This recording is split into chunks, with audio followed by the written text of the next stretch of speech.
Welcome my channel कहानियों की दुनिया विद पूजा। नई कहानी के साथ लाइक करें, शेयर करें, सब्सक्राइब करें और कमेंट्स करके ज़रूर बताएं कि आपको ये स्टोरी कैसी लगी। चींटी और कबूतर की कहानी। बहुत समय पहले की बात है। भीषण गर्मी के दिनों में एक चींटी पानी की तलाश में इधर उधर घूम रही थी। कुछ देर घूमने के बाद उसने एक नदी देखी और नदी को देखकर चींटी बहुत प्रसन्न हुई। वह पानी पीने के लिए एक छोटी सी चट्टान पर चढ़ गई, लेकिन वह फिसलकर नदी में गिर गई। जब चींटी डूब रही थी तभी चींटी को एक कबूतर ने देख लिया। वह कबूतर जो कि पास के एक पेड़ पर बैठा हुआ था। कबूतर ने चींटी की मदद की। चींटी को संकट में देखकर कबूतर ने झट से एक पत्ता पानी में गिरा दिया।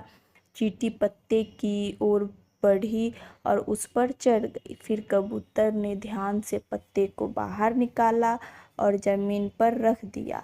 इस तरह चींटी की जान बच गई और वह हमेशा कबूतर की ऋणी हो गई।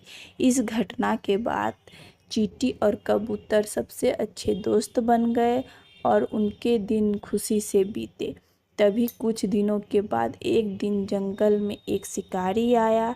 शिकारी ने पेड़ पर बैठे सुंदर कबूतर को देखा और अपनी बंदूक से कबूतर पर निशाना साधा।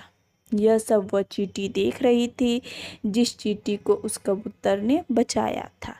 यह देखकर उस चींटी ने शिकारी की एड़ी पर काट लिया, जिससे वह दर्द से चिल्लाया और उसके हाथ से बंदूक गिर गई। कबूतर शिकारी की आवाज़ से घबरा गया और कबूतर को एहसास हुआ कि उसके साथ क्या हो सकता था। वह अपनी जान बचाने के लिए वहां से उड़ गया। जब वह शिकारी जंगल से चला गया, फिर कबूतर वहां उस चींटी के पास वापस आया और उसकी जान बचाने के लिए चींटी का धन्यवाद किया।